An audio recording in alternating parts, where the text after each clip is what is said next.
Di sebuah hutan yang hijau dan damai, hiduplah seorang anak laki-laki bernama Adi. Usianya 11 tahun, dengan rambut hitam pendek dan pakaian penunggang yang sederhana. Setiap pagi, Adi akan duduk di bawah pohon besar, ditemani sahabat terbaiknya, Tari. Tari bukanlah kuda biasa, ia adalah kuda terbang yang anggun dan kuat, dengan sayap besar yang berkilauan indah dalam warna emas dan perak. Suatu pagi yang cerah, Adi menatap kagum pada sahabatnya yang sedang bersantai. "Tari," katanya dengan penuh harap, "aku ingin sekali bisa terbang seperti kamu. Maukah kamu mengajariku? Bisakah aku terbang bersamamu?" Tari menoleh dengan tatapan bijaksana. "Tentu saja, Adi.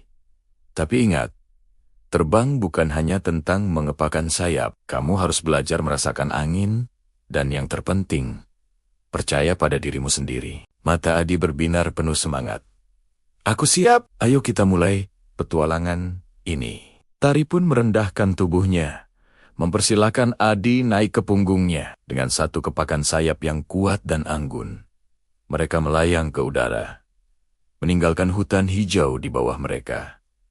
Angin berdesir kencang saat mereka menembus awan. Adi berpegangan erat, merasakan sensasi yang luar biasa. "Untuk terbang, kamu harus bisa merasakan angin di bawah sayapmu," kata Tari dengan suara yang tenang di tengah deru angin. "Rasakan arahnya, dan arahkan tubuhmu ke depan." Jadilah satu dengan angin itu, Adi mulai mengikuti instruksi Tari.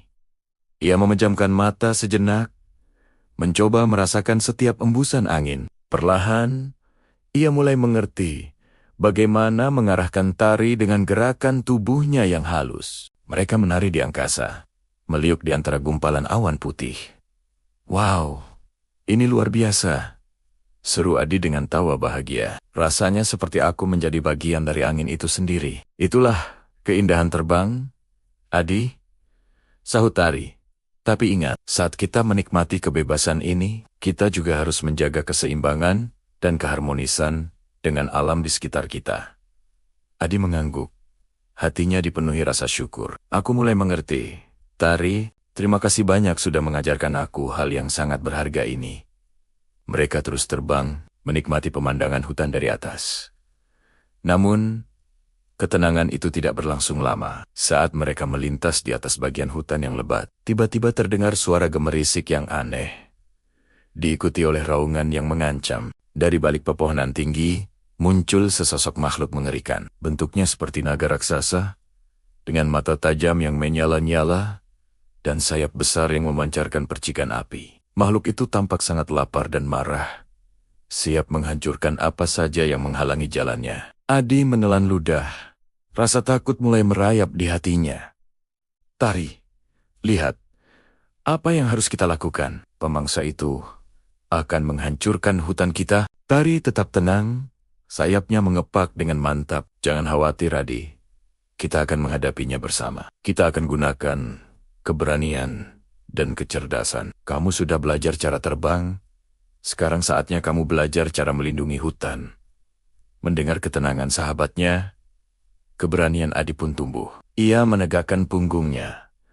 "Aku akan membantumu, Tari. Kita harus menyelamatkan rumah kita." "Benar sekali, Adi," kata Tari dengan tegas. "Bersama-sama, kita pasti bisa mengalahkan pemangsa itu." Pertarungan di udara pun dimulai. Naga raksasa itu menyemburkan api panas ke arah mereka. Namun, Tari dengan lincahnya menukik dan berbelok, menghindari setiap serangan dengan mudah. Adi, yang kini sudah lebih mahir, membantu mengarahkan Tari dengan gerakan tubuhnya.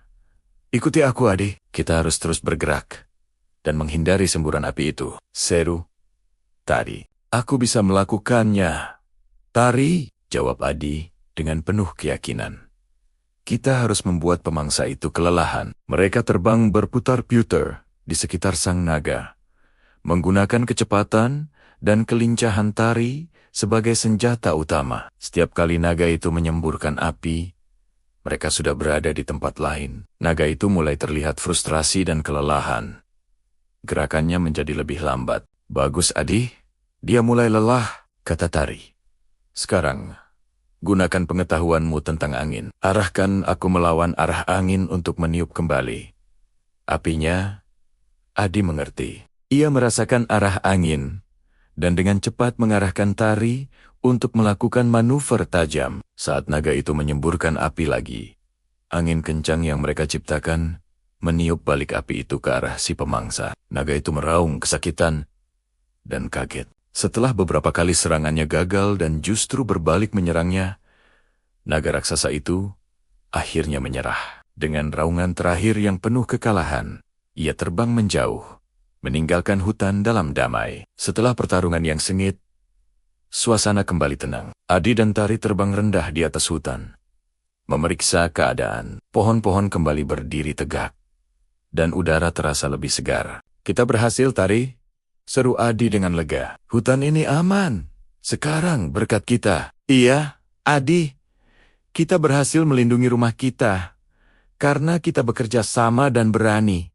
jawab Tari sambil menepuk lembut kepala Adi dengan moncongnya. Adi memeluk leher Tari dengan erat. Aku sangat bangga bisa belajar terbang dan melindungi hutan bersamamu. Tari, ini adalah hari terbaik dalam hidupku. Keberanianmu telah tumbuh pesat hari ini, Adi, kata Tari dengan lembut. Sekarang kamu tahu bahwa terbang bukan hanya tentang kemampuan fisik, tetapi juga tentang keberanian hati untuk melindungi apa yang kita cintai. Aku berjanji akan terus menjaga hutan ini. Tari, terima kasih telah mengajarkan aku segalanya. Malam pun tiba. Adi sudah berada di kamarnya, berbaring di tempat tidurnya yang nyaman. Petualangan hari ini membuatnya sangat lelah, tetapi hatinya penuh dengan kebahagiaan dan kepuasan. Saat ia mulai terlelap, ia melihat bayangan Tari terbang perlahan di luar jendela kamarnya, seolah sedang berjaga. Adi tersenyum. Ia sempat terbangun sejenak, menatap keluar jendela. Langit malam itu sangat indah, dipenuhi bintang-bintang yang berkelip seperti permata. Terima kasih, Tari, bisik Adi pelan. Kita telah melakukan petualangan yang luar biasa hari ini, dan aku merasa jauh lebih dekat dengan alam. Dari luar, suara Tari terdengar lembut seperti bisikan angin. Keberanianmu telah membawa kedamaian, Adi. Jangan pernah lupa bahwa kita semua adalah bagian dari alam ini. Adi tersenyum lagi. Rasa damai menyelimutinya. Aku akan selalu mengingat pelajaran ini. Aku tidak akan pernah berhenti belajar dan menjaga hutan kita.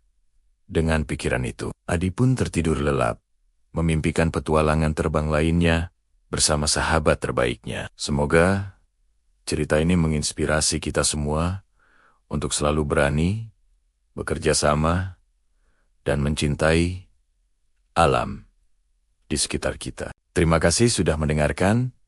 Jangan lupa untuk suka dan berlangganan ya. Sampai jumpa di cerita berikutnya.